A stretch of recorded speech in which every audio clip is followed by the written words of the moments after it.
Badong. Yeah, we're all kind of packages on the journey of life, many tiny packages, Yep. Many tiny packages, many tiny interviews. many tiny interviews, many Um, tiny yeah. uh It, questions many in the tiny interview. questions, many tiny interviews. Woo! This is probably the most excited I've been in a long while. It's great to finally be able to talk to you. Yay! Um, and am I wrong? This is the first time you've been interviewed, right? Yeah. I mean, like, interviewed, yeah. That's surprising. Considering the amount of just rapid popularity that you've gained over the course of, I want to say, the last year and a half. Yeah. Um, I I'm still kind of small in the scheme of things, but I have a little space in like the album of the year sphere and stuff. So, yeah, the moment that I told another writer of the paper Static, he was like, "No way!" yeah. I think he was just about as excited as I was. To like actually be able to get you in person, or not in person, but But yeah, in boxes and in be over and be over for some questioning. yay. And then to just to kind of break the ice, would you rather have infinite bacon, no games, or infinite games but no games? What? Well, wait. Can you All right, so you got can you say that again? yep, infinite bacon, no games, or Hmm. or infinite games but no games. Infinite games, but no games. Well, that that sound that that doesn't sound like I get anything. Um, does the bacon like manifest out of just like thin air? Like, does it just like It, appear? it's Like, how? it's an all you can eat buffet. The moment you want Mm, bacon, it appears and you can devour it. mm. Well, I was thinking, like, could I end world hunger or something with this? Like, could I be like bacon being sent out across the globe, If you with want to, my if unlimited bacon powers? I mean, if you want to be Bacon Girl, the superhero that saves world hunger, you could. Yeah, I think I'm gonna go with that for the prospect of maybe potentially being able to help the world on a grand scale. I don't particularly like bacon, but Hmm. that's okay. I'm just built different. I'm just too cool. Just too cool for bacon. Um, Yeah. Yeah, basically. I mean, to be fair, a lot of people are too cool for bacon. Um, No, just me, actually. just you? Yeah, there's no one else. I mean, all right. So Ego then, moment. um, I also wanted to get started by just pulling a Nardwar out of my ass with this one. All right. Oh, All right. okay. So, block the pig. Could you elaborate on that one? This is the Nightmare thing. What the fuck? Yeah, that's sick. Yeah, Block the Pig is a game that I like a lot. Is this from my, like, the channel thing that I, like, where I upload Block the Pig videos for no reason before I did music or anything? Actually, yeah. Yeah. Uh, I, I don't, I like the game Block the Pig. I played it on Cool Math on my browser in like high school when I should have been doing work, and um I decided that it would be awesome to do a Block the Pig Let's Play, where I just like do whatever I want, hit record, and end the video. That's the story behind that. That is a little crazy. I didn't know what you were gonna say when you were like, I'm gonna pull a Nardwar, but that is pretty. That is pretty. Not what I was expecting to hear. All right, and then to piggyback off that with with some more browser games, what was it like playing Bloons Tower Defense 2 for a live stream? Oh yeah, that was sick. There, we got, in the community, we have people cooking up, quote unquote, mommy core. Oh, hold on, hold on. Before we even mention Mommy Core, finish your story. We don't want to delve into that just yet. Okay. Well, there is a Mommy Core related tangent I can go down when talking about my Bloons Tower Defense 2 stream. Yeah, that was sometimes, you know, you stream and you just don't have any plans at all, and you have to burn time because you're releasing an album in like 6 hours and you don't know what to do for the 6 hours, so then you're like, let's just play Bloons Tower Defense. Yeah. That's kind of as deep as it gets with that. It kind of broke my computer. I was lagging my shit like crazy. The stream delay was horrible. It was pretty bad. But do you know what else was pretty bad? Oh. The amount of Hotline Bling suggestions for the song guessing game. Oh my god. Yeah, that's true. We we love Hotline Bling. We love Hotline Bling. Or, you know, maybe love isn't the right word. Or would you say that Creep was more personal to the guessing game? Yeah, Creep. Those are the two pillars of guessing the song. On one pillar, Hotline Bling, and the other, Creep. And it holds the foundation of our blooming music sphere. Oh man. That's such an interesting combination. Hotline. The two greatest tracks of all time. We have Dake and we have Tom York. Yeah. The two geniuses of our time. Our two like musical. Mozart and Beethoven, if you will. You know. Well, wait.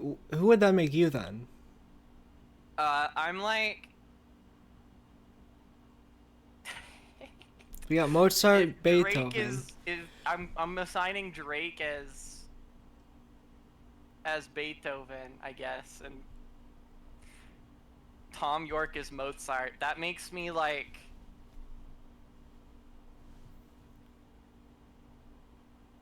I don't know, probably some like 18th century peasant who like sings at the corner store or something. I don't know.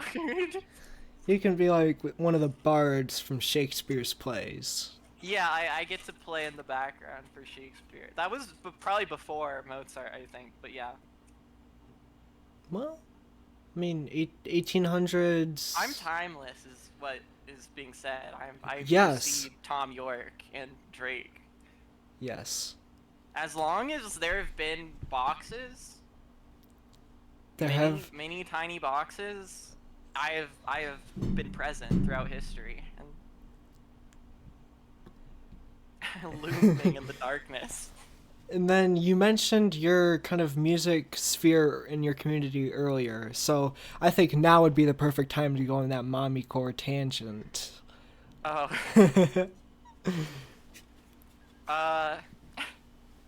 Mommy Core is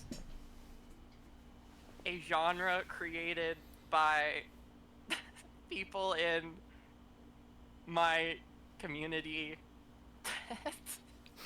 which is basically, I don't think it has to be breakcore, but it usually is breakcore.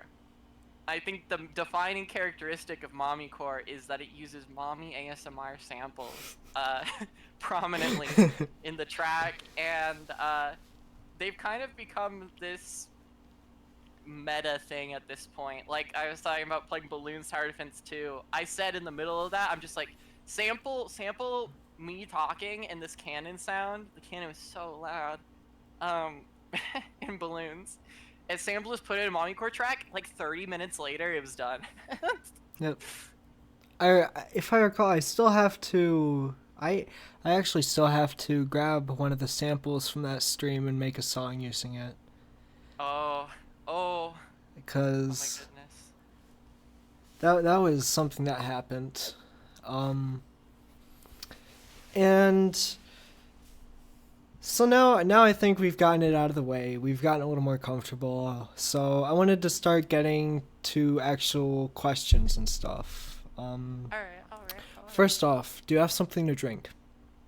I have like a empty soda cup with like ice that's melting into like water with like hints of Diet Coke in Good enough for me. it. Yeah. Let's go. Just whenever you need a water break or something, just let me know. This is not as much of an interview as it is a loose but business-like formal conversation. Got it. So Gotcha.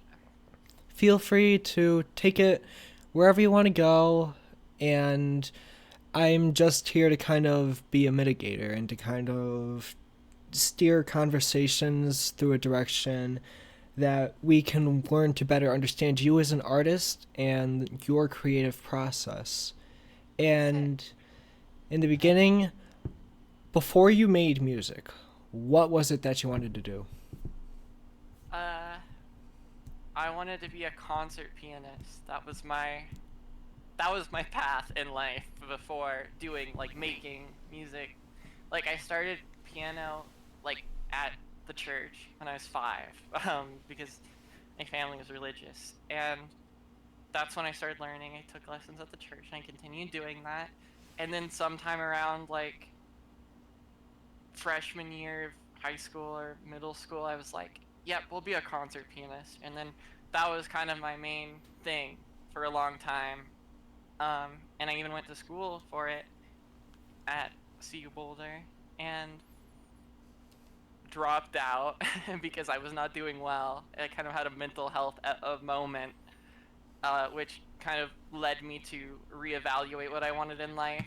And I still want to do music, but I kind of changed the direction I was heading in. But originally, concert pianist. There's also a short period of time where I wanted to be a teacher, in between As wanting to somebody, be a concert pianist and where I am now. But that only lasted like half a semester. yeah, it takes it takes a lot to want to be a teacher. Yeah, it it does. It does. I have friends who are one friend in particular who's been going to school for like years and years and years to become a teacher, and this is her last year, and she's almost getting done. It's admirable because being a teacher is like insane. Yeah, and if memory serves correctly, it was Ingwe Ignota, right? Who got you Yeah. back on making, or not back on, but who really inspired you into making music and kind of got you on your path. That's that's true. How did you? Oh, did I say that before? I think. Yeah, yeah, yeah. I think. I'm Ferris. I have to know this. Yeah. Of course. Of course. Yeah. Specifically Caligula. Uh. I. I was. Again, I was at a point in my life where uh, it was kind of as at this moment where it's like, okay, I'm like, I have to change what I'm doing and like prioritize myself, or I'm just gonna like die. And Caligula hit my life right at like pretty much the lowest point. um, this peak, and Caligula spoke to me in a way that was very profound. In the Fantano interview, she talked about renegotiating your relationship to the power struggles that you have in life. And I took that, and she spoke about how she found her power reclaimed and got power back through music. And as someone who has been doing music my whole life, and music has pretty much been like has been my life for as long as I know, I'm like, that's like this. That it spoke to me, and I felt like this is something I have to do or try to do. This is what I want to do. I want to be able to reclaim power through music. I want to create art, and that's what I'm gonna do. I'm gonna do it. Now, if memory serves correct, it was specifically during the post-release for To Cast Per... yes. Man, why do you have to make your album titles like Sprain? I'm sorry. I'm sorry. It's only one. It's only one. That's Yeah. like that. But what is it that the phrasing that Ingwe Ignota used that really spoke to you? Because I remember Okay. that's how you kind of elaborated on it. Yes, I love talking about this. It's the fact that she said, like, one thing that I want for people is to renegotiate their relationship to the power struggles they have in their lives. Like, it's not renegotiate the power struggles in your life. Although, like, again, I don't want to say that you shouldn't negotiate the power struggles in your life. Like, you should. But it's renegotiating your relationship to those power struggles. Like, it's choosing to take your fucking power back, because that you do not have to have this relationship with these dynamics. You don't have to, abide by them. You can find your own way. You should do what is good for you. You should know your worth. You should know your value. I really like that it's negotiate your relationship to these power struggles. It frames it in a way that makes a lot of sense to me, because there's a lot in life that isn't just like easy fix or whatever. And just saying like think about it different or like mentality shift isn't different, but like really like trying to take back your power in any way you can, renegotiate your relationship to the power struggles you have in your life, was like mind-blowing shit to me. That was like the most beautiful words I had ever heard in my entire life. It was life-changing. And as somebody who loves both Ingwe Ignota and Christian Hater, and pardon me, Reverend Christian Hater, we we gotta put some respect on this woman's name. It really has struck a chord with me too. The way that we have to take our own struggles and kind of reassess ourselves and reassess the world around us and pay attention to it and Hmm.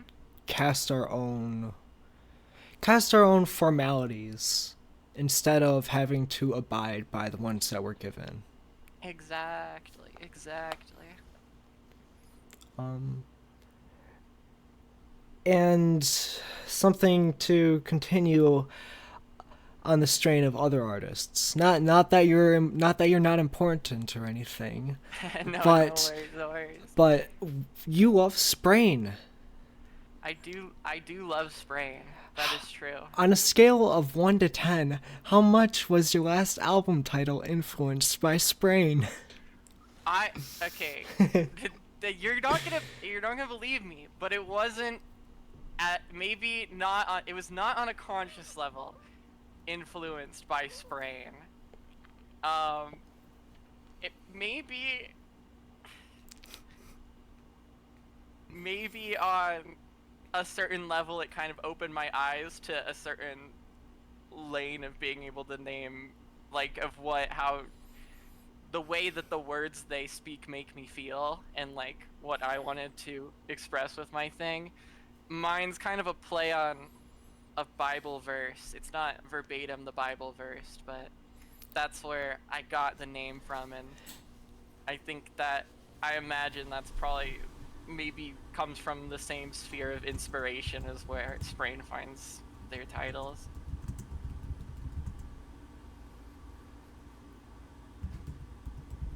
All right, I'm looking up the Bible verse right now. Yeah, yeah, yeah. Just to kind of, just to give the audience a idea. It's from Matthew 7, 6, and 7. Yeah. From the New King James Version of Bible. Mm-hmm. Do not give what is holy to the dogs, nor cast your pearls before swine, lest they trample them under their feet and turn and tear you in pieces.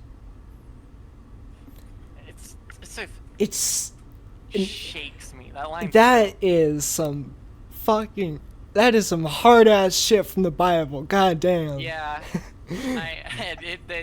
As somebody, Bible, yeah. Yeah, I'm not particularly religious in any way, but I am infinitely fascinated with the Bible and what they say, and like some of the lines are just insane, and I love them. It's great. It's amazing. Speaking of the Bible, now, this is a part which may have to be cut out, if we ever get a Patreon.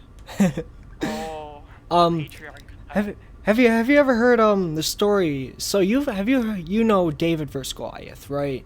Yeah. That is one of the most, I want to say, well-known Bible stories. Yeah. But did you know that that was only one of the trials of David? Where is this leading? Where is this leading? This is just like a little bit that I wanted to share with you. Because while we're on the subject of the Bible, it's a little funny story, a little goofy.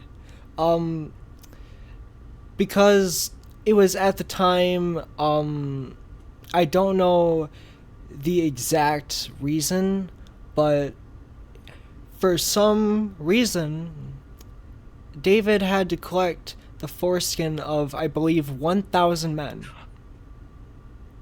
And, and present them to King Solomon. Because King Solomon had... Both David and King Solomon at the time knew David would eventually become king. And King Solomon was doing everything in his power to prevent David from becoming king. Yeah. So he would give him these impossible seeming tasks. And where David got these foreskin, that's neither of our concern. Wasn't it like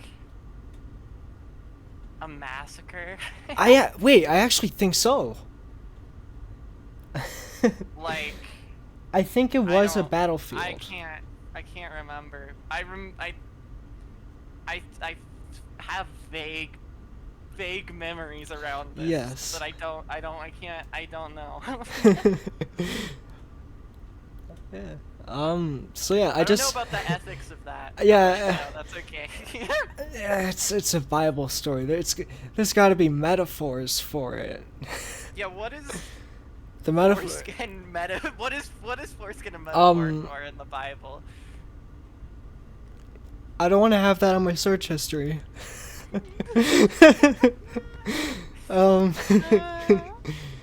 So, actually, this makes a perfect segue.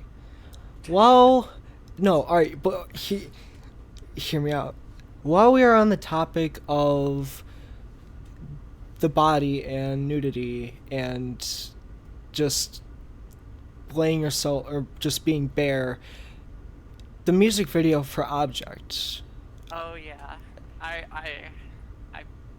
now was this a hard decision to put yourself out there and make that music video? It was a little bit of a, I mean, it simultaneously was and wasn't. I had the idea while making the song. The track is all about, I mean, the whole album really is about autonomy, but Object is kind of the pinnacle of this, I guess. It's an acceptance of like the horrors of having autonomy robbed from you and not having control over your body. And like when the track got released, the fucking single art was mostly just my body, a little bit of censorship. But that was the idea is um it's an exercise, like a not only is the track an exercise of reclaiming like power and control over myself, it's um like the physical exercise of taking my body and choosing to do something with it. And it's it's not the most drastic thing you can do with your body, like it's not crazy, but like for me it was like this is like a choice that I get to make. Like it is my body, I have the right to, you know, do what I want with it. Like it's not somebody else's possession, and I can decide what to do with it. And it was a physical exercise of showing that autonomy and freedom while simultaneously expressing like this negative, toxic framing and view that I have of myself, kind of from history of abuse. So the idea for the video was there the whole time when I was making it. I didn't know for sure if I was gonna do it. I thought I might just end on with the cover art, but I felt that it was important to me to do it a little bit. I really wanted this body of art out in the universe. Um, it like putting like a physical symbol around these ideas helps me absorb and process them, and feels like a reclamation of sorts, I think. And I don't think that it's like required to do this or whatever to like, you know, you don't have to like, but for me I think it was helpful in that way. So the decision to do it was kind of a little scary, but at the end of the day, it was cathartic and good, and yeah. And it is not wrong at all to assume that it aligns what what Ignota and Reverend Christian Hater would have said. Yeah, it is, it's, yeah, renegotiating my relationship to power dynamics. It's coming from a history of like not being given autonomy and freedom over my body, and trying to reclaim that in whatever way I can. And I I'm very proud of that track, and I'm proud of the video. I did all like Ethan, my amazing editor and like best friend in the world, um, put together all the other music videos, and they're amazing. But Object was my little baby, my personal project that I filmed everything for, did all the editing, put it all together myself, along with the track. And yeah, it's my little baby. I'm very proud of it. I'm very happy with it. And now you stole actually my next question. I was going to mention Ethan and all the music videos they've done. Yeah.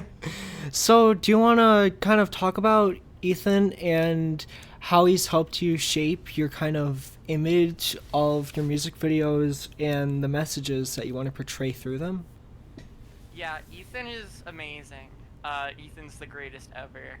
Ethan is like literally my best friend in the world. And also Ethan is a like amazingly talented video editor. Like for no reason. They just like can do magic with that shit. They're so good. And um the process for those videos starts primarily with the track. Like the album was made before the videos, you know, came out and stuff. So I take the singles, we did videos for each of the singles, and kind of got to the core of what we want to be expressed and the aesthetic and vibe and all that stuff with it.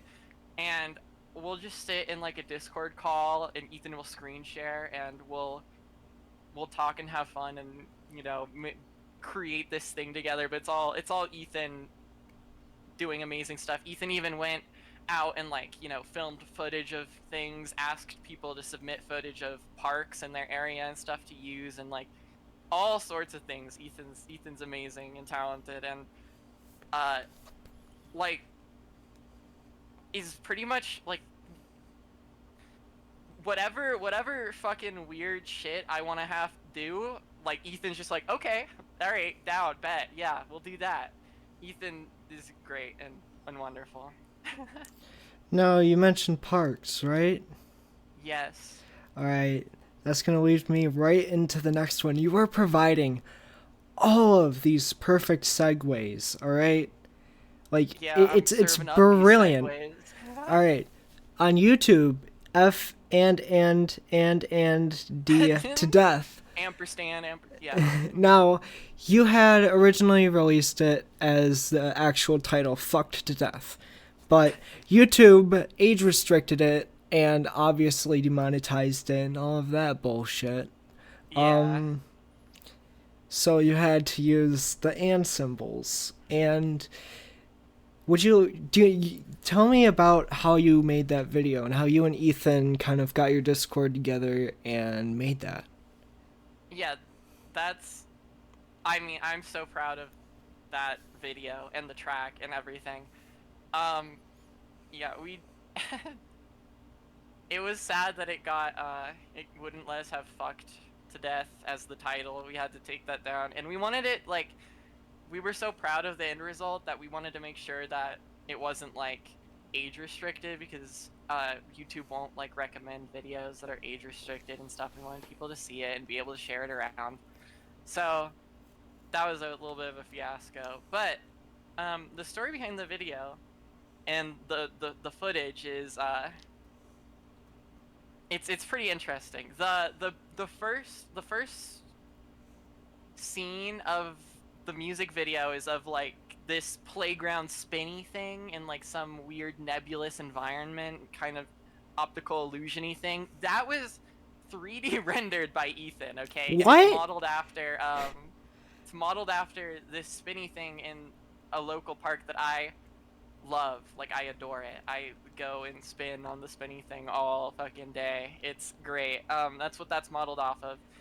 And this whole track is kind of taking these themes of like corrupted childhood innocence, and that's kind of what the theme of the park is.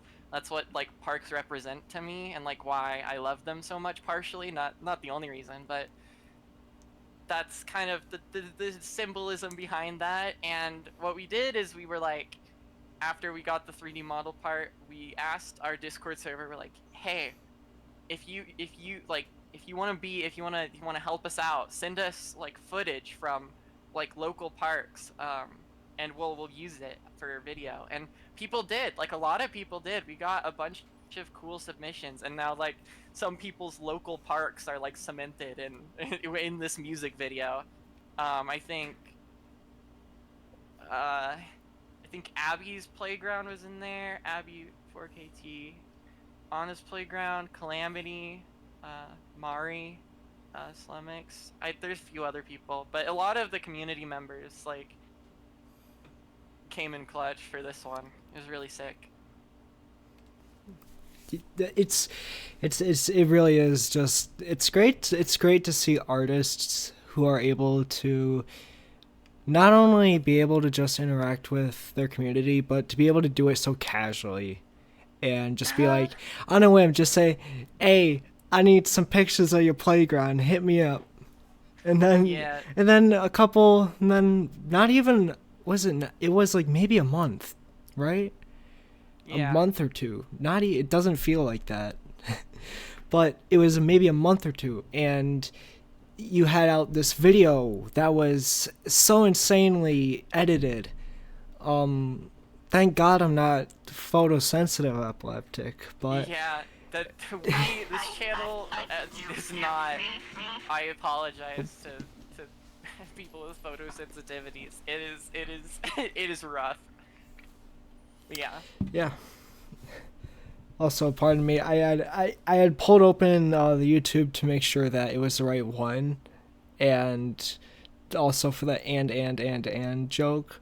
Yeah, but I yeah, yeah. accidentally started a song. Yo. Oh man, Yo. I should have just turned down the volume and given you the streams. um, and just yeah, it's awesome how you and your community interact. It's something that is becoming more and more rare. I found. Um, I it, Yeah, sorry. I want to let you finish your statement before I so cut off.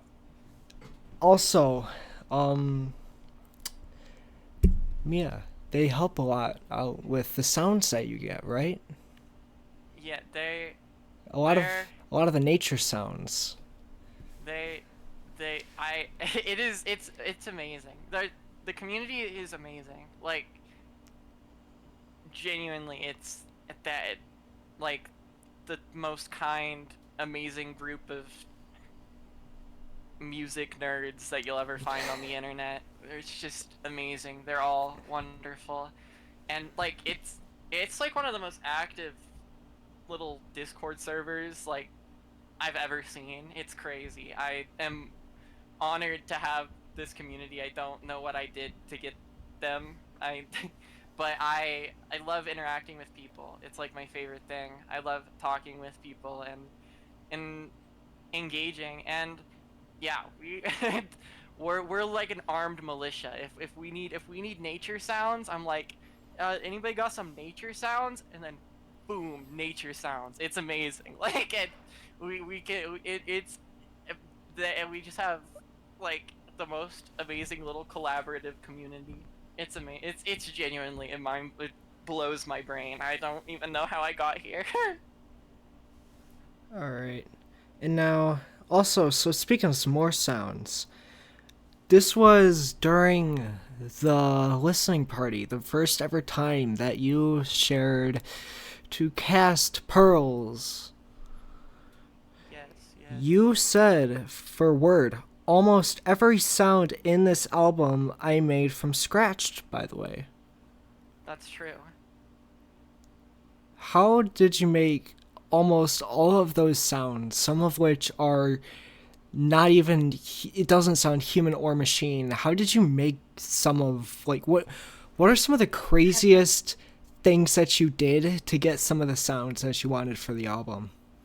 Um, that's a good question. There are some notable exceptions of things that I did sample, but you can find those throughout. But most of the sounds, through and through, the vast majority, almost all of them, were made from scratch. Meaning, like, I would, like, go like out, record some noises, distort them, or potentially like um create some fucking wild synthesizers and effects and all these stuff. Maybe the weirdest thing that I've done. I mean, a lot. I what's a good story of a sound? I suppose. I think the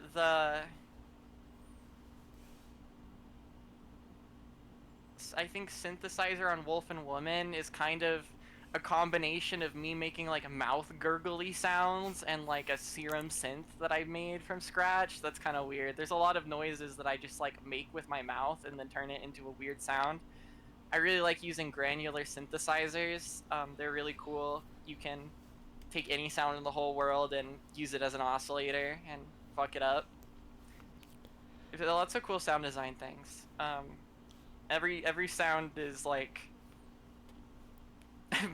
I spent a lot of time on sound design this album. I've become very interested in sound design, so that's been a huge part of this album, was making the sounds, trying to produce it all, trying to have like this controlled chaos feel, trying to make some of the songs feel like it's some big living machine or something. Like that was a big goal and priority for me. And now during the stream, you also said that you would take any money from anybody to be a producer. Is that correct? Yeah. Well, I mean, maybe I wouldn't like produce for like no money at all. The project is really sick, but I'd love to produce for people. Um, that sounds good. That sounds fun. I would love to do that. I think um not trying to sound like an ego moment, but I do think that I'm good at it. I All right, so all right, all right. Here's to kind of deflate your ego. You are yeah, good. yeah. You are good at it. You are good at it. There we go. That way it's not that way it's not you saying it. Let's go. Let's go. Ego moment. Yeah, But but yeah, I would if someone wants a producer that likes experimental sounds and weird shit, uh hit me up, I guess. I'm down. come on, have more confidence in yourself. I You've made some great albums. One I of one of them was even placed number 8 on the Brad Taste in Music list. yeah, true. That that is true. I What was your reaction to that? that was crazy. I remember I just sent in before the album had even come out. I sent in the track "They Know I Know." I know they know. To Brad on like one of his React streams, and he was like, "Yo, this fucks. Please send the project to me when it comes out." And I did, and then like a week later or so, his end of year list comes out, or actually it was like a month later or so. His After my album came out, the end year list came, and I remember I'm like, do you think there's a chance like that I'm on this list? Because I know he like reviewed it on Album of the Year, right? I'm like, do you think there's like any chance that I'm somewhere on the list? And I started I started at 50 on the video because it was top 50, and I'm like scrolling through one by one, and then once I got to like top 20, I'm like, I'm not on the list. Fuck. And then I was number 8, and I freaked the fuck out. Like I was losing my shit. It was, I was kind of bouncing off the walls. I was very excited.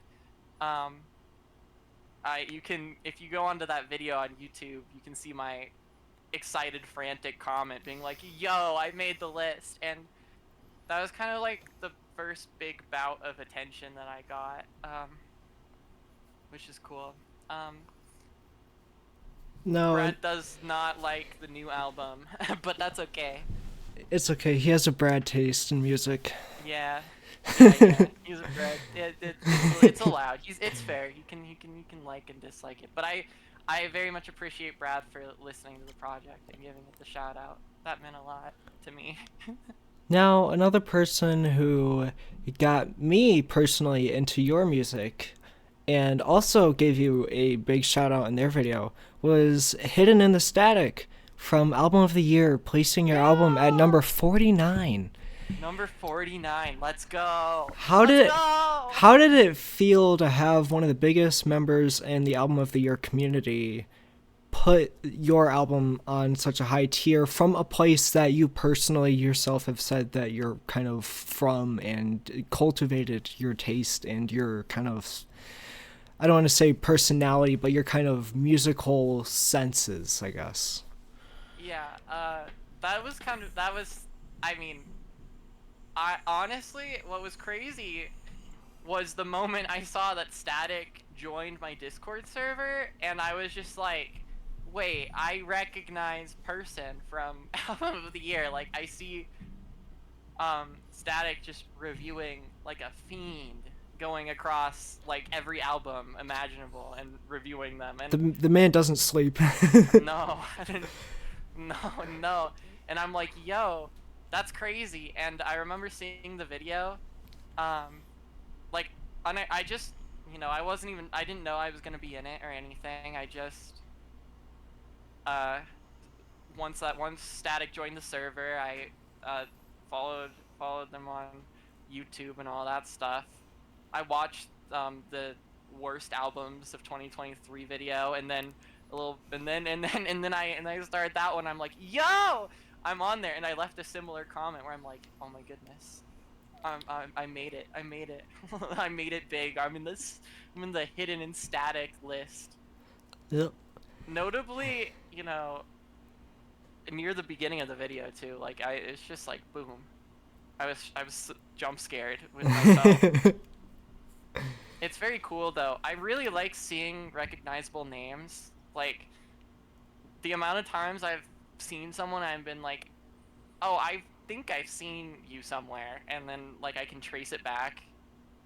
Like especially with hidden in the static, like yeah, it's kind of surreal. It's a little crazy. Also, all right, this is my own ego moment right here. This was right after the album listening party. There was about 4 of us in the call. It was, I want to say, me, you, Static, and Abby, I think. Yeah, It was that sounds something right. like that. And you had said that you had put two and two together and realized that it was me from Static's review. Yeah. And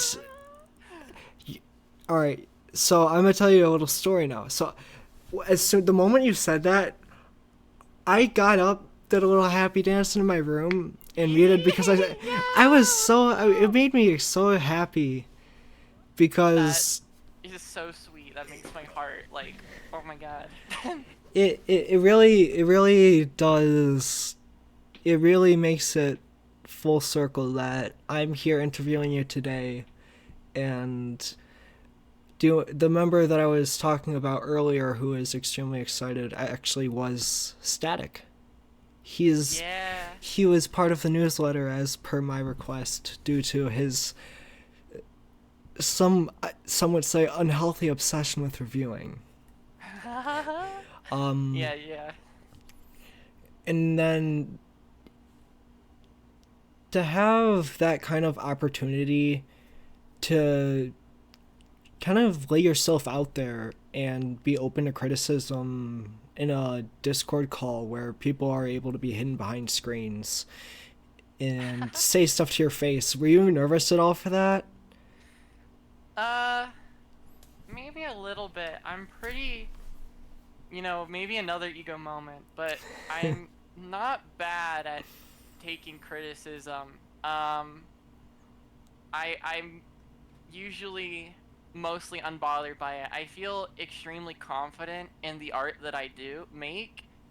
I'm confident in its like worth, and like I think I'm quite secure in the value that it holds to me at the very least.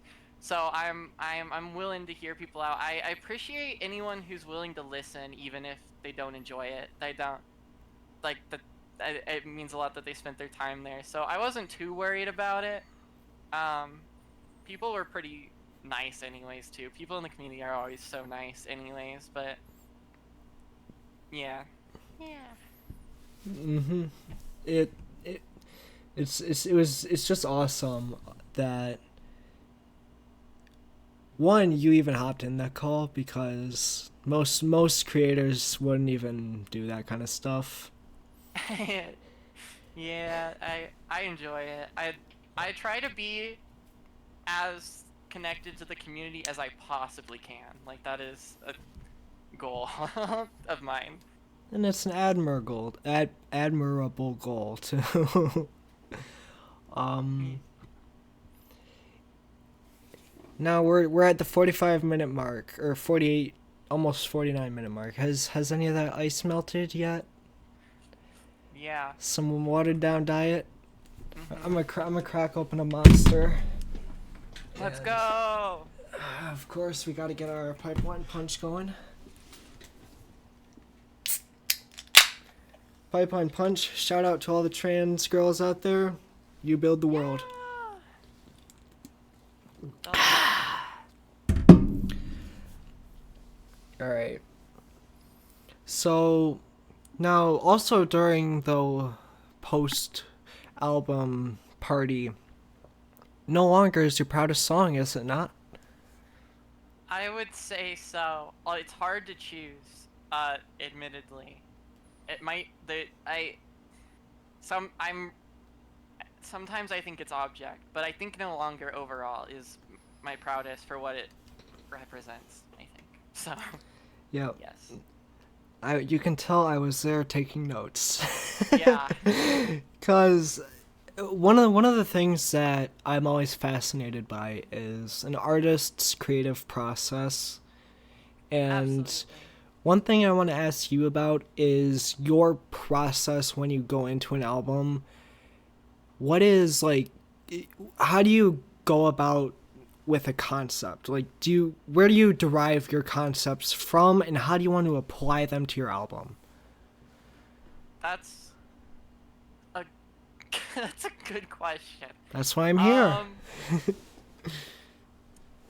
I think it can vary sometimes. So I'm not saying that I don't think I always do the same method or same idea. I think generally I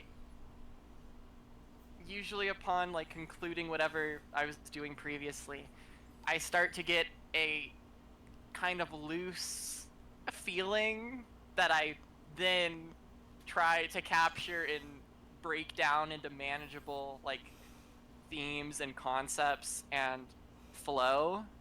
Um, so I from the last album, I started instantly figuring out I wanted to do another album. It started out the Cast Pearls Before Swine technically started as an EP in my brain. That's how I was thinking, and then I was like after a week into that or whatever, I'm like, no, I'm gonna make this a full album. Um, and I kind of had the idea of these 12 tracks, which is like parallel to my first album in a way. The albums are very different, very unconnected, but I would almost say like parallel in some weird ways, different sides of the same coin maybe. Um, but I had the idea for 12 tracks where I explore thematically what to cast pearls before swine means to me and go on a journey of like being able to process trauma and regain autonomy and power over things that have happened. And knowing that that's the story that I wanted to do, I was able to kind of just be like, okay, first track is like a declaration, then we have the trauma, and then we have a reflection, and then we have building into a safer place, and then we have like the horror of acceptance, and then building off of said acceptance. And that was kind of the general flow of it, and just splitting the tracks into what they each mean thematically is kind of how I did that. So almost in a way to bring it back to Reverend Christian Hater. Yeah. So you've really taken that kind of message to heart as of late, it seems, and I couldn't think of a better message to take to heart than that. It is really something that is profound and exceeds music. It's a lifestyle, for sure, that you have to kind of incorporate, and it's not one of those things where you can incorporate it with a drop of a needle or the drop of a hat. It's more of a work and takes time. And I think your album also goes to show that, because it's not immediately from bad to good. It's a progression. And I think that as a listener, the first time I heard it, I was very confused. And I think that is a very good thing to have for an album, because it requires more listens and it requires more ad revenue for you. And it also requires more thinking. And my next project's gonna bomb my ad revenue, so I need all I can get, you know? you should make Daughters of Darkness length album and just have it be ambient. My next album is a single track. Single track, 1 hour, of you just saying, "Give me money, give me money." Yeah, give me money. Stream this for hours and hours, so I can have money. All right. Okay, Justin Bieber. Yeah, stream my song, please. I like money. I do have something to kind of say off Yes. of what you were saying a little bit about the album, you know, not being like a linear, like, you know, not from bad to good kind of cleanly. I don't want to interrupt what you're saying, but I have a little bit to speak. Oh, no. Please go ahead.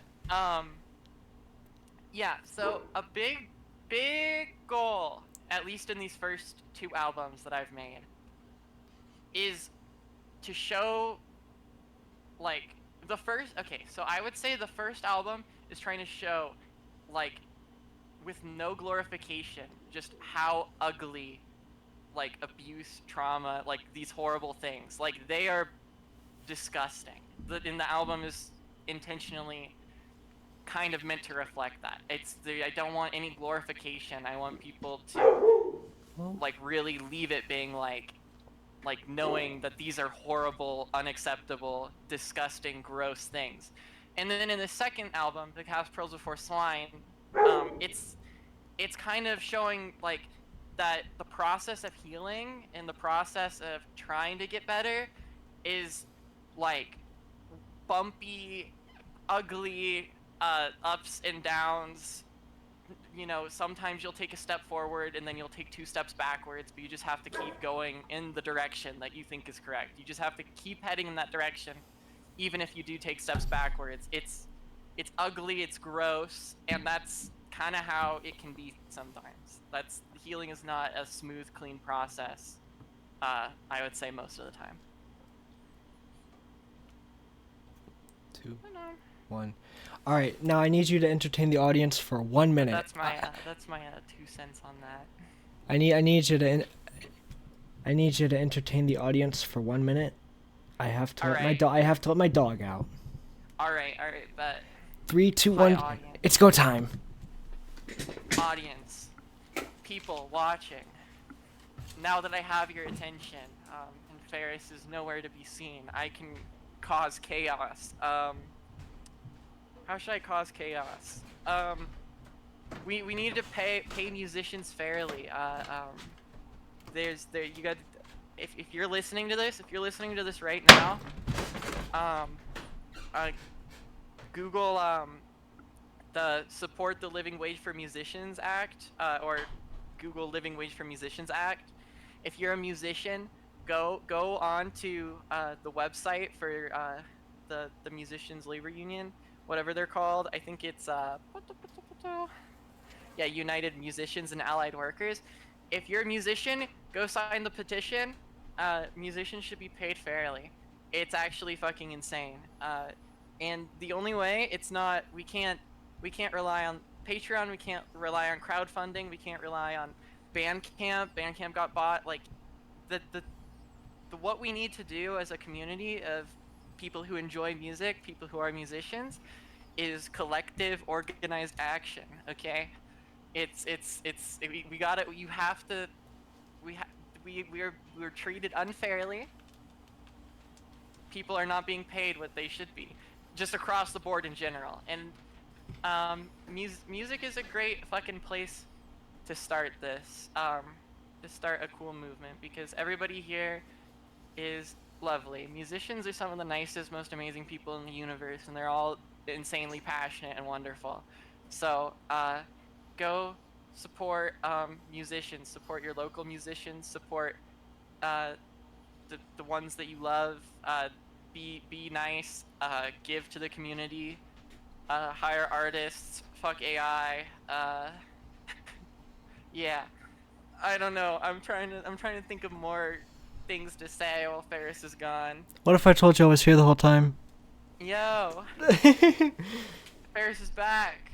No, I was not here the whole time. I had to let out my doggy, Zoe. Zoe! Yep. Let's Alright. go. So you were mentioning how we had to support our artists and get them paid fairly. Yeah, I was trying to shout out the Living Wage for Musicians Act, um, and the And work that United Musicians and Allied Workers do. It's important and it good. is extremely important. We do have to support our musicians, and part of, at least part of my goal for this newsletter is to try to be able to get ways to support smaller musicians, as well as Mati's goal, which is also to help support and elevate the attention of smaller musicians so that way they're able to get their part of the pie that they deserve in every single regard, which is something that we all need to start doing. Absolutely. Whether it be through indirect support, like going to concerts, or Hmm. direct support, like physically buying the merch, buying the music, buying whatever you can from a direct source. It Absolutely. helps. It does. If you don't like, I wouldn't say again. If you are in a financially difficult situation, you're struggling. Don't feel like you have to. But the support that you give artists is very valuable and important. And also, strong, organized, collective action is very good, and people should do Yes. it. All right, now that we've got that out of the way, which was actually a topic I did want to cover today.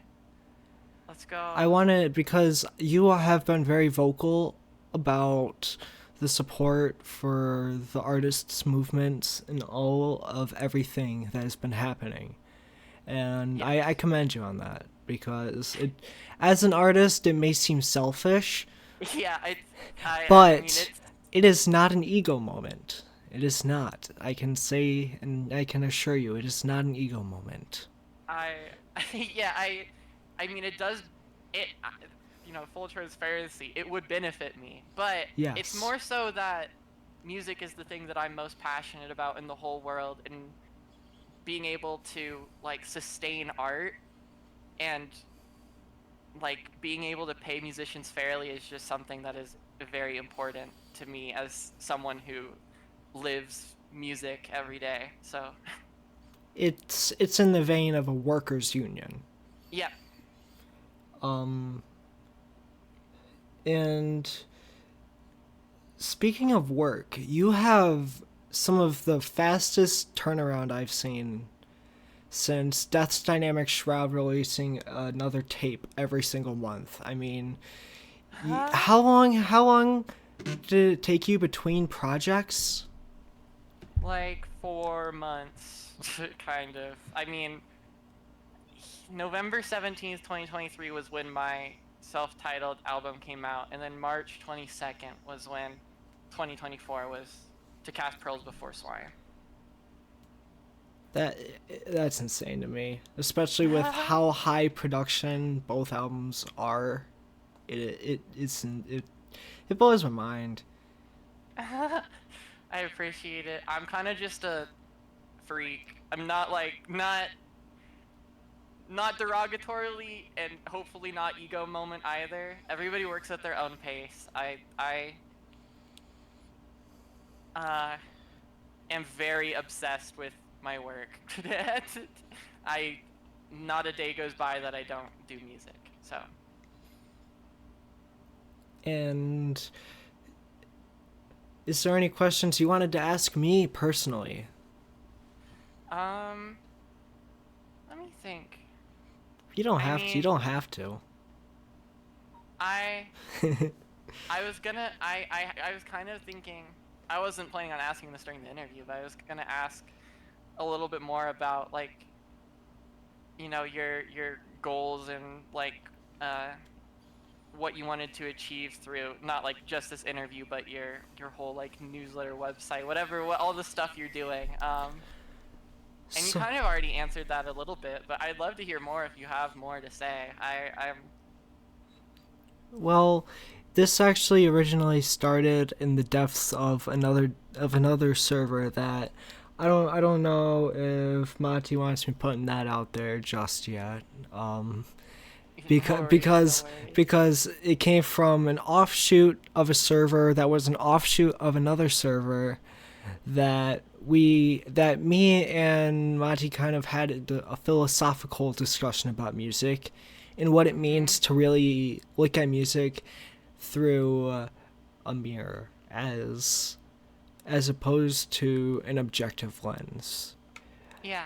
Like, I Mati loves jazz. I love jazz, but one day I asked them, do you always go back to these 5-star albums that you have reviewed and listen to them constantly over, say, maybe like a 3-star pop album that you have that has like that one or two really really catchy songs? Yeah. And they answered that they, if I recall correctly, and Mati, feel free to correct me, they answered that they do go back to the catchier ones more often. Yeah. Which kind of led me down this kind of, I will admit now it is, looking back, it is like r/I am 14 and this is deep levels of writing. Oh, you're good. It's all good. It was like, you just have to, it's the emotional value of the music that is what we need to subjectively rate it on. And it needs to be not from an objective point. There is, in my opinion, no such thing as objective music. Everything is open to interpretation and what you want through it. Like, I look at this Monster can, and I can say, this is a Monster can, but it's also a good drink to me. I enjoy drinking it. It gives me an energy boost. To somebody else, it might be too much. It might be a little bit too sweet. It might be a little bit too much energy. They might not enjoy the flavor. It's subjective. And that's exactly what music is. And it led to me writing a paper.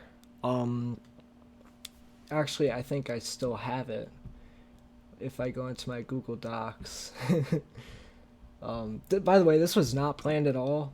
Like, going into my Google Docs, I really hope it doesn't show up on a recording or anything. No worries. Let's see. It is the nature of enjoying music and the harm that comes from overanalyzing and how that brings dissatisfaction to a listener. A musical dissertation by musical critic and enjoyer Ferris von Drevicius. Yo. Which is a complete alias. I would Let's never throw out my name. I'm not that bold, and I just picked a cool sounding last name from a country that is part of my genetic makeup. And it really just kind of writing that dissertation allowed me to put a lot of my feelings into words. And I think that feeling about music is one thing that it led me to is it's what led me to become friends with people in music communities. And it led me to be able to have both a little bit of a goofy, a little gaffy, a little slappy, a little happy conversations. Gaffy, slappy, happy, yeah. And then it's also led to more serious and more introspective discussions like this.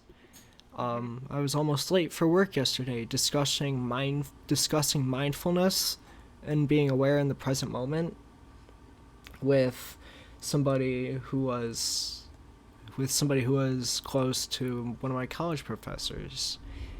And one thing that they said is, we don't always need to be thinking about what's going to happen in the future. We need to think about what we're going to do to steer ourselves to where we want to be in the future. Yeah. And I think looking at music through that lens, we can look at what we want to hear again as what's going to make us feel the most of what we want to feel in the present moment and where it's going to take us in the future that we want to be headed. And that, in my opinion, if I want to listen to something happy, and I want to listen, and I want to have something with a lot of synths, and I want to listen. I get very specific down to the details. Yeah. If I have an album that I can find that it meets that exact criteria that I want, I'm going to give it a 10. Yeah. Yeah. Because those are albums that hit a specific spot that no other album that I know can be able to hit. Mhm. And it's something that I think your albums can hit too. I have not felt as emotionally, I don't want to say distressed, because I wasn't emotionally distressed. Emotionally,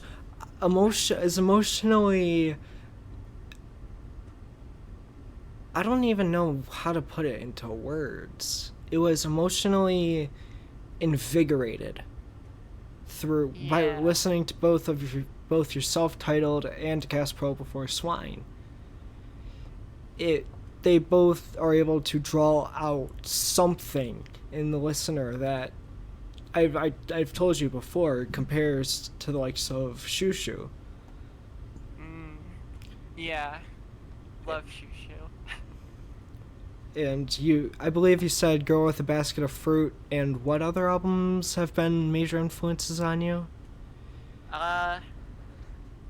Girl with Basket of Fruit, Caligula, Kick 3, Vespertine. Those are like Vespertine. all my 100 albums. Uh, the I've been, I mean, I've been influenced by Death Grips a bit. I've been influenced by Bjork, obviously. I think that I love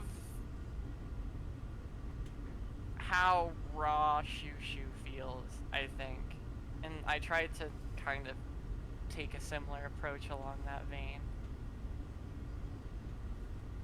Yeah, and also what you're able to do, it brings out the same emotions, and massive props for that, because see, I don't know what Shushu is doing or what they're smoking over there in the rooms, but whatever they're doing it right, and you are too. So Let's go!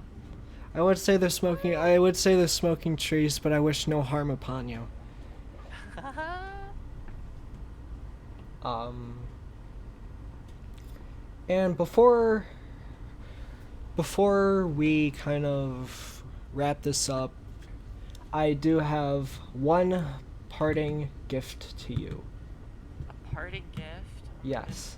This album was on my recommended. Oh, I hope that I capture the right window. Otherwise, this could be disastrous. it's the end times. No, not window capture. Alright. I haven't used OBS in a while. No Browser. worries. I am horrible at OBS. Here we go.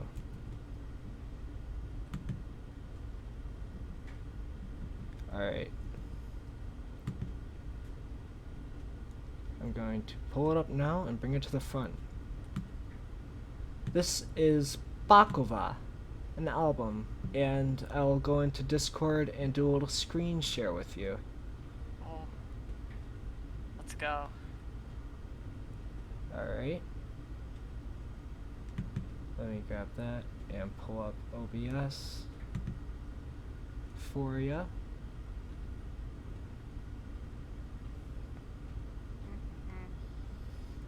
Oh, it's loading.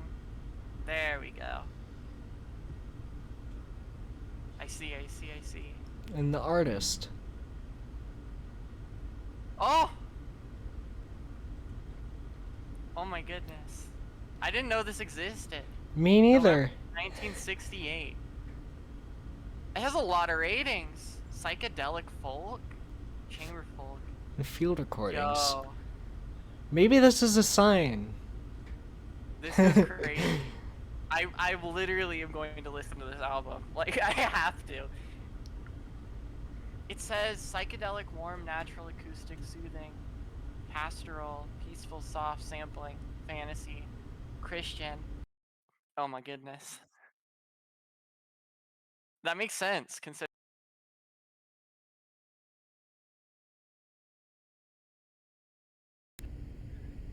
Ba ba Okay. ba da da. Ba-ba-da. Da da da. Uh-oh. Oh man, my CPU is going bonkers. So, let's remove I found it. browser. And, alright, now we're back onto our main page. Wow, this artwork is very Hieronymus Bosch. Is this... Is there any chance it is Hieronymus Bosch? Mayhaps, mayhaps. Sorry, now I'm on a little side quest. No, this is perfect. This is exactly what we want for the interviews. Balaclava. Okay. Image. Oh. Search image with Google. It might. Will it? If I go to the wiki page. Art.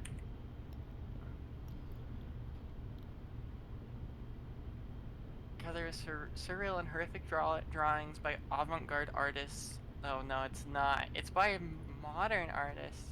Oh. Oh yeah, I guess I can kind of see it. It's quite different. And now, what was the artist you mentioned? Hieronymus Bosch. How do you... Explain to me. How do you know... Are you a fan of painting and the arts? Yeah, yeah, I am. I'm a little bit of a nerd, in a lot of, a lot of We love that. We love that. But yeah, I love painters, especially like old painters from like Renaissance and before times. I do like modern day painters too. I just like I find there's something very interesting to me about art that feels like there's a specific, well, not a specific, there's a quite a large period of time when a lot of art was very centered around like people trying to kind of commune or give to God in some way, like even with like Bach or whatever, like Bach only composed for God or whatever. And I think that paintings that are like meant to be divine in nature have like some innate aspect to them that I find very appealing. And Hieronymus Bosch is like my favorite painter ever just because of how horrifying, like, and surreal his works of art are. And like especially for like the time period, I feel like he was kind of doing something no one was doing around that time, and it's interesting. It's very cool. It's religious and beautiful and terrifying and dark and wonderful, and I love it a lot. That's great. That's awesome.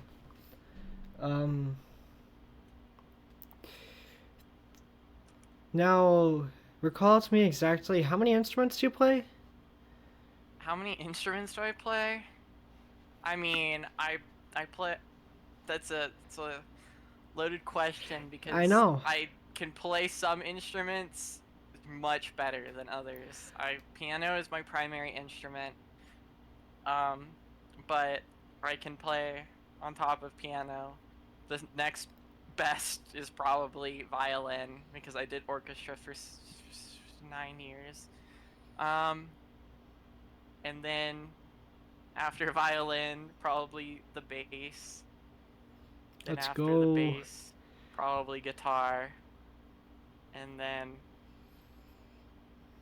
after guitar, like I own an accordion. I don't really know how to play it.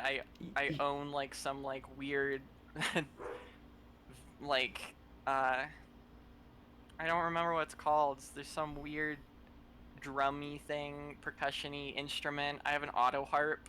Sprain uses an auto harp in their live sets. It's very cool.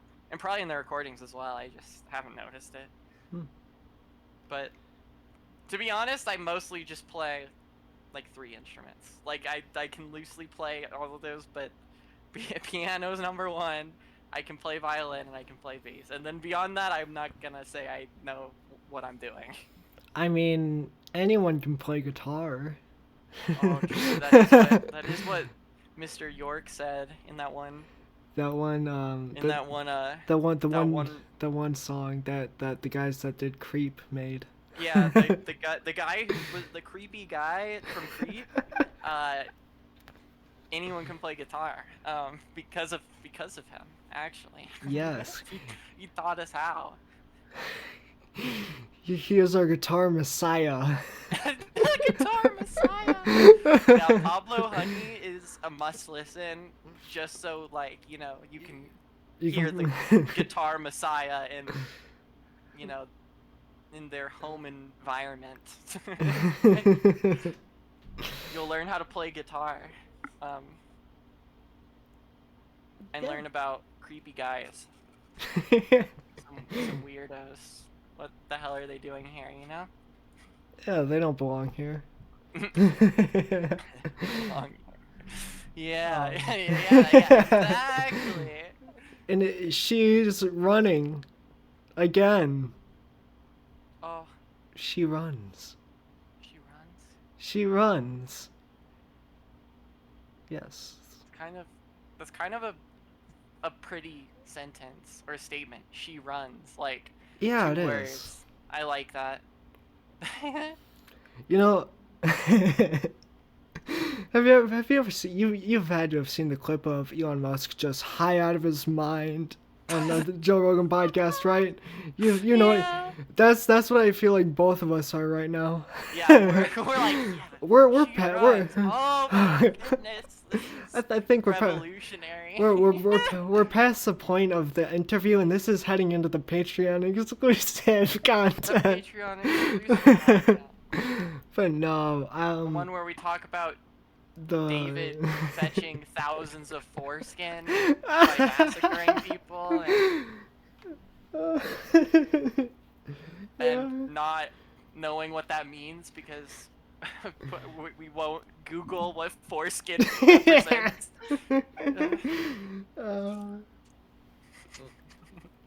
Oh man. What was the question you started the interview with again?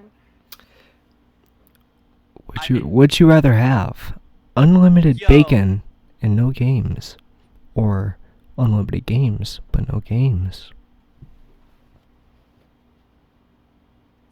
It's the fucking weirdest shit I've ever heard in my Dude, entire life. I feel like this is like, I feel like someone made a typo in what you're saying. Like it doesn't like. So Someone was cooking this up and they just like didn't do it good. it's not my question actually. I will admit I plagiarized from Mr. J Slat. Oh. The guy that coincidentally flew away from England in the same proximity as the Queen dying. Oh, yo, that's suspicious. That's. Hang on, is there an imposter soundboard I can play? Oh my god, no. Oh, The real man. question is, if there was an imposter, would the imposter want the unlimited games, but no games,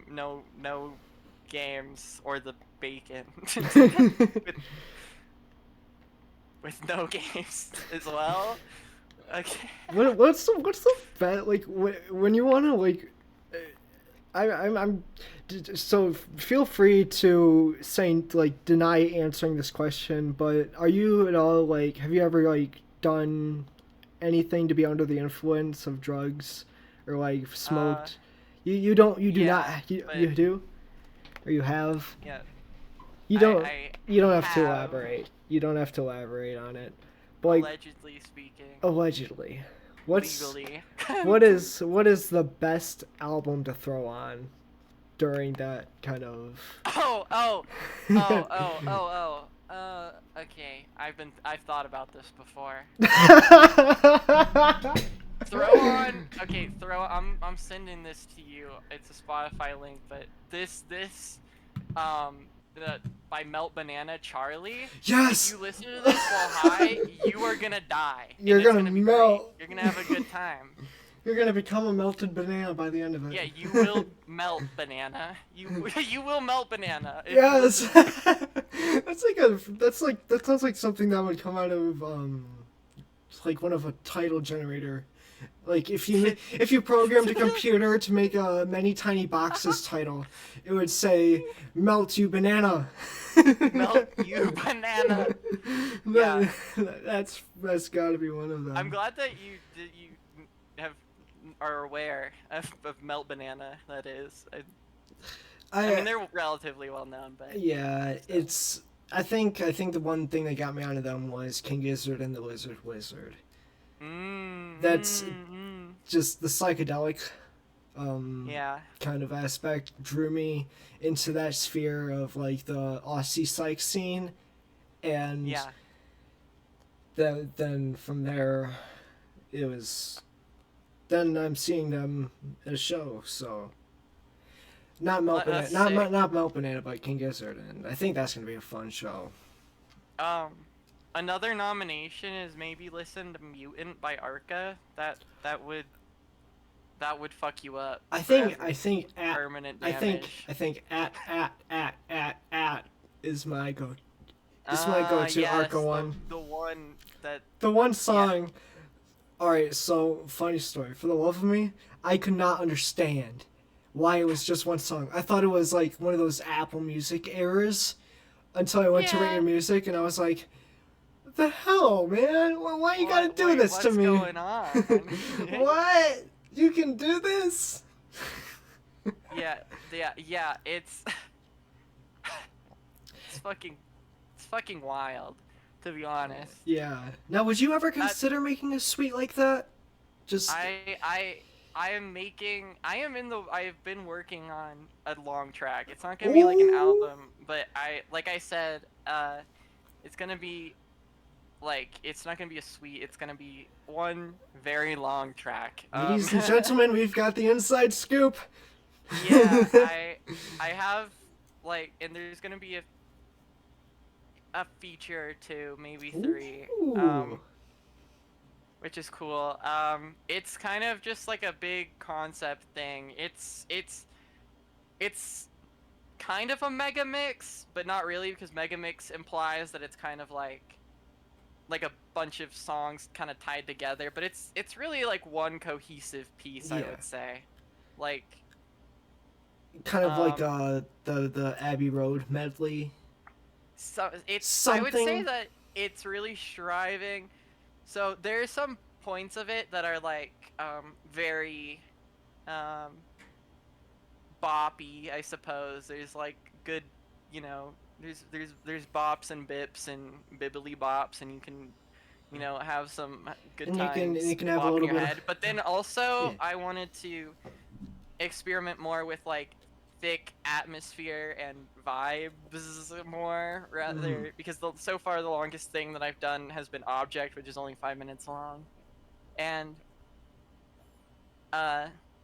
experimenting with like kind of like the way some music can kind of really transport you somewhere to like a whole different soundscape by, you know, it'll be interesting. I don't know. I bet. Yeah, I bet. Cool. I'm excited to hear it.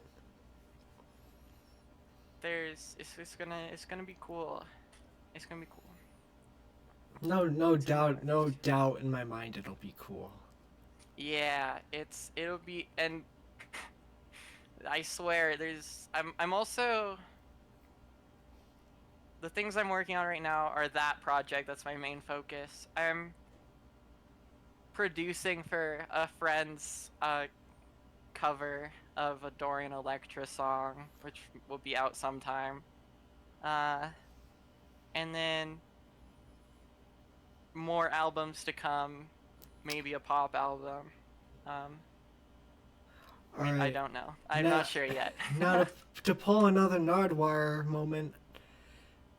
So when's the Mommy Core song coming? No, no, no. Okay, okay. The Mommy Core song. Okay, if If Fantano Fantano reviews a reviews record it. that I make down the line, I'll do a Mommy Core song. I don't care how, like, I don't care if if it's like years in the future. Okay, I will make the Mommy Core track if I get a Fantano review of an album. You heard it here first, But folks. I'm not. The tweet is not enough. I had people be like, when's the Mommy Core single coming out? No, it's not enough. It's not enough. Okay, okay. Not to be greedy here, but I really don't want to make a Mommy Core track. But it's fair. It's fair. if I do make a Mommy Core track, it's gonna be good. It's gonna be the best Mommy Core y'all have ever heard. It's gonna go crazy.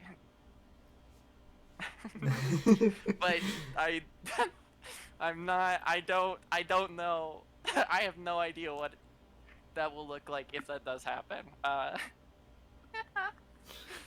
Oh man, I love how I'm able to pull that out just in the middle and able to do that. It's fun. I How do you think this went? This I had interview. a good time. I enjoyed talking. It was fun. I love talking about art and music and myself.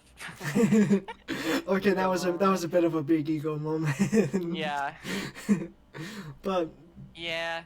we all need them every once in a while. I more so I just really like the opportunity to be able to explain like what I'm doing because it's so important to me.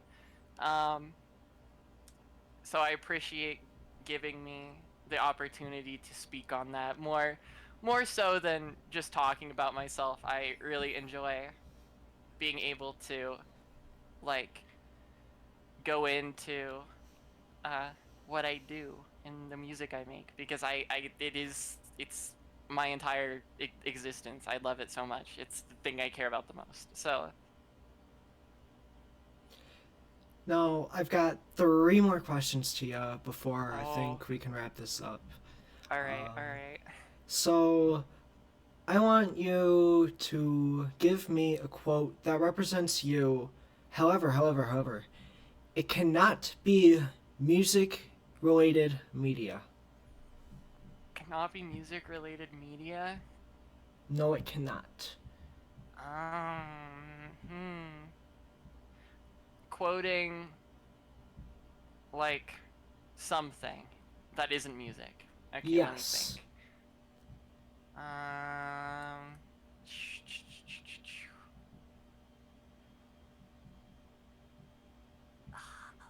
Oh goodness. Oh no, I'm not prepared.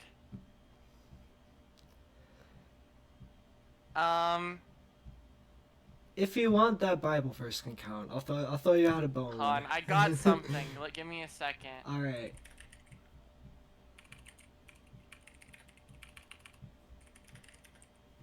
I have 2 contenders. 2. Let me find. Yeah. I would.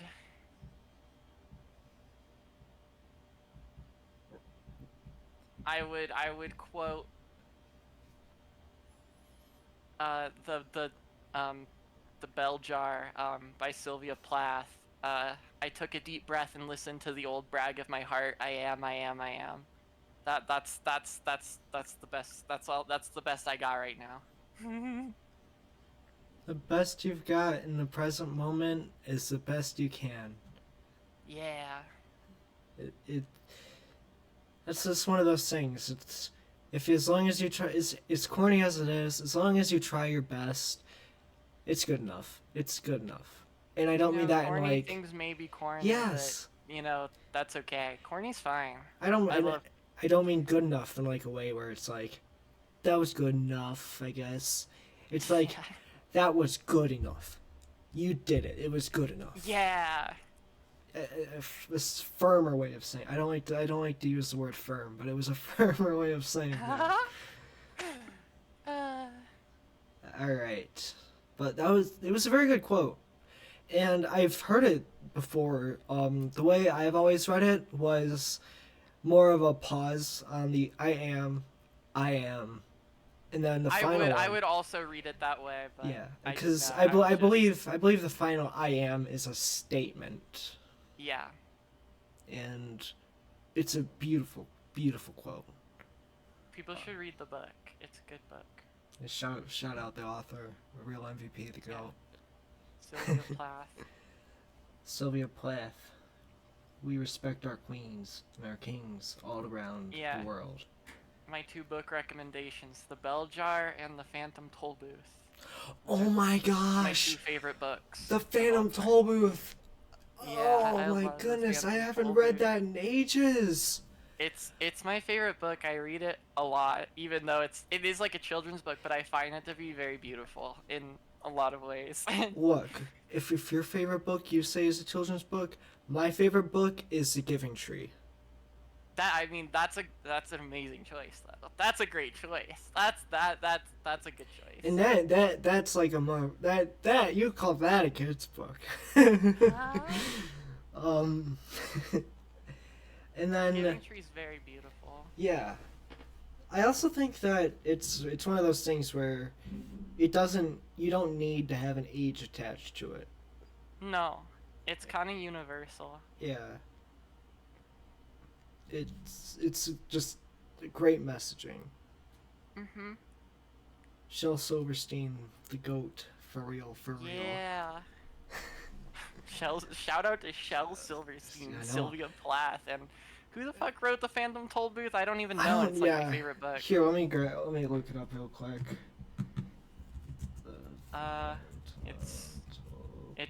It starts with an N or something.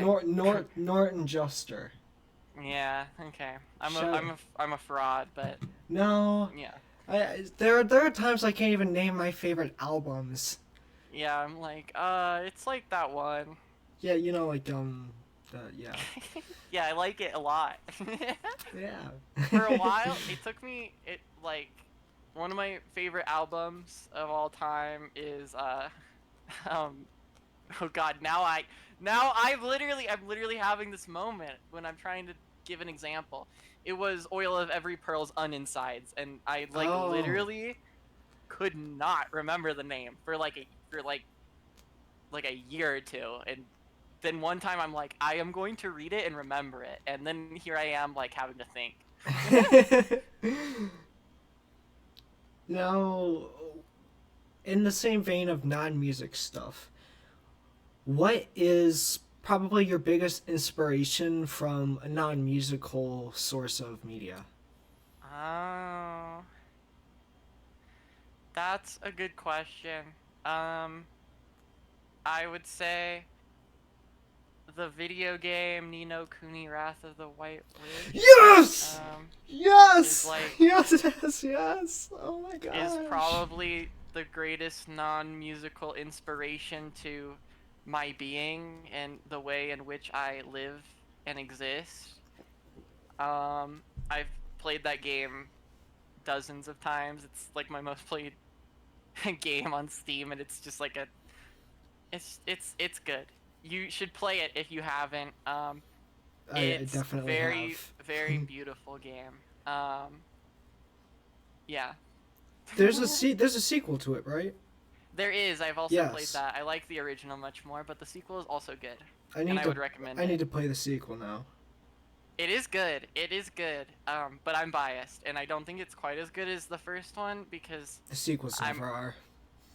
I'm very partial to the first one. It has such like powerful theming in it, and like a good emotional message, and like this childlike earnest energy, and like it makes me have faith in the world even though it's like unwarranted. It's like it lets me trick myself a little bit, and I'm like, yes, this is good. I feel good. It makes me feel good. The game makes me feel good. That's about it.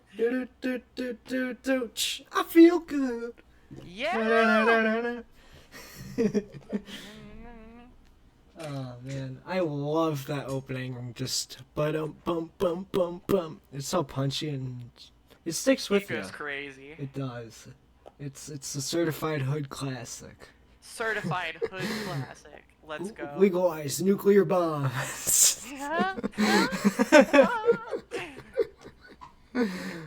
Yeah, I support that.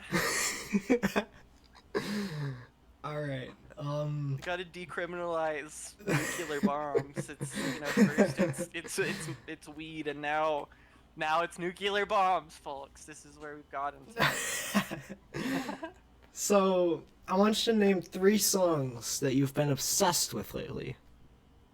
Lately, like not my 3 of all time. Not of like all time. Like say like in the past month that you've just Okay. gone back to constantly. Okay. I got you. Gonna give big shout outs to August, yours truly. One Lucky Girl is this is a very small artist, like 100 monthly listeners, but I've been listening to One Lucky Girl constantly. It's one of the most harrowing, fucked up things you'll ever hear in your life. Warning, but if you're listening to this, the number one thing is go listen to August, yours truly. Amazing. Beyond that, I've been listening to the title track on Motomami a lot. It's a really good track. And you tried that thing where you're human. Scrapyard, Quadeca. Speaking of Quadeca, they've gotten really good reception for the latest album. Yeah. You should have that reception. Yeah, it's all mine. It's all mine. I do like Scrapyard. Scrapyard is for great. The record. I like I Didn't Mean to Haunt You more. But I do like Scrapyard, and You Tried That Thing Where You're Human is like that's my favorite track off the album. It's very beautiful. No, Quadeca did a whole movie too. Didn't Mean to Haunt You. Would you ever consider even attempting that with one of your albums? Oh my god, I would love to. It's more of a matter of being able to. I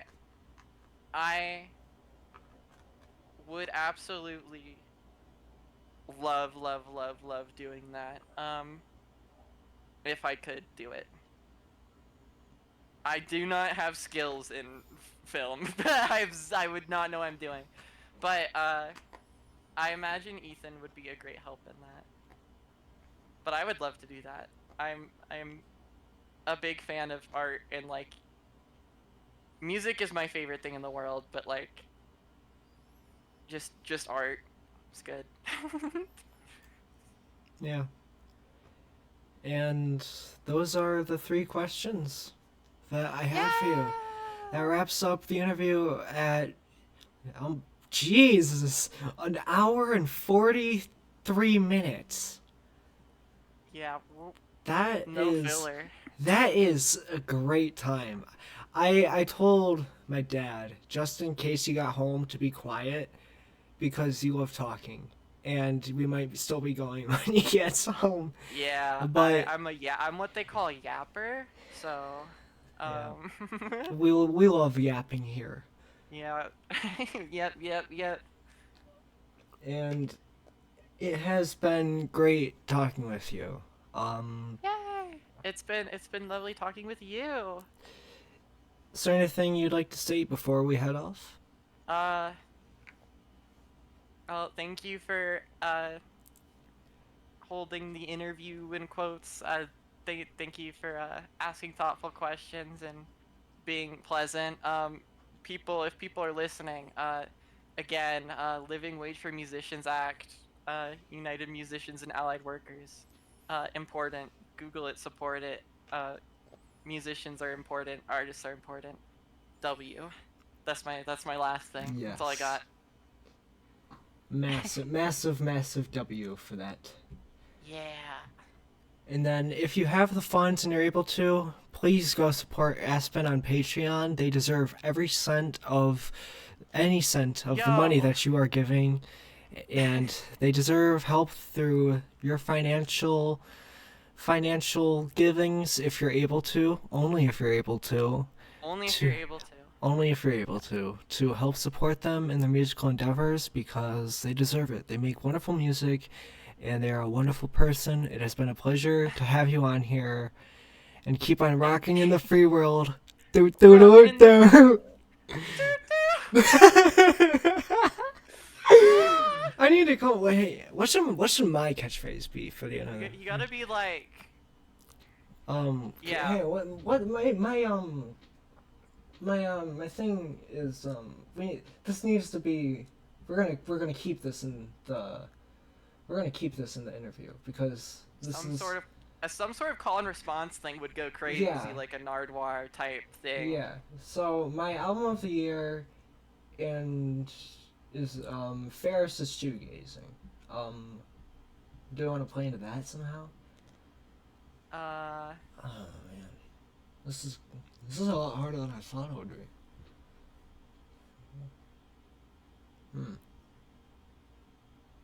Nardwuar kind of was goaded when Yeah. he said doot doodaloo doot doot doodaloo doot, and then they said doot doot. Well, yeah, that, and it also comes to that piano melody where it's like do do do do do do do. Yeah, it goes crazy. It goes crazy. Hmm.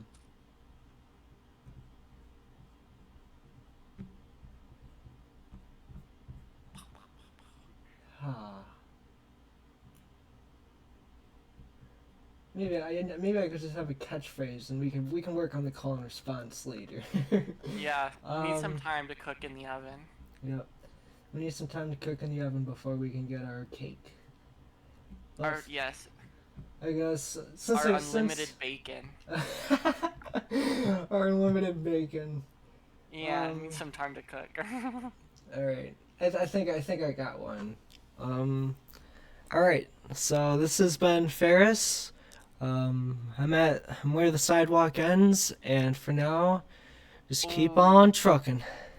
Yo! All right. That goes kind of hard. That goes pretty crazy. That goes pretty crazy. All right. I'll keep on trucking. That I'm inspired. I'll keep on trucking. All right. All right. My name is Ferris, and I'm where the sidewalk ends. And as for now, all you gotta do is Keep on trucking. yeah. There we go. Yo! Okay. All That goes right. crazy. So yeah, once again, thank you for sitting down. It's been great, and I will see you another night.